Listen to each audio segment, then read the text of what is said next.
More on the files, they also revealed that the FBI was still contacting Twitter just as recently as last month, ahead of the 2022 midterm elections, to censor more accounts. And one of those being RSBN, which, I mean, we all know, they're known for live streaming your father's rallies and speeches. So how much damage do you think has been done with all of this behavior, the behavior of the censorship from social media? Well, I think incredible. I mean, this would be what they would call election interference, right? I mean, if conservatives were doing this to a liberal candidate, imagine the sound bites, imagine the outrage. And yet when this comes out and it's as clear as day, crickets, not a peep. And you know why?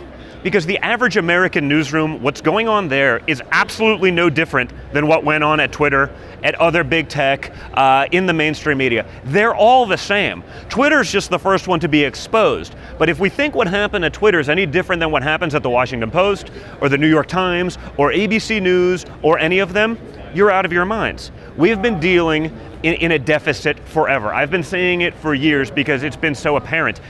We live in a country, we want to believe that this stuff isn't happening in America right now because this reeks of what goes on in communist China or Russia or any other despotic regime across the world.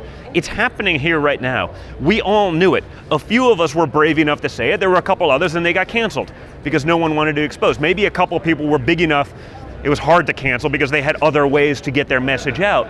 But that's going on in America in 2022. It has to stop. But we need people brave enough to actually get out there and do it. We have to challenge these systems, and we have to be in that battle. It's everything.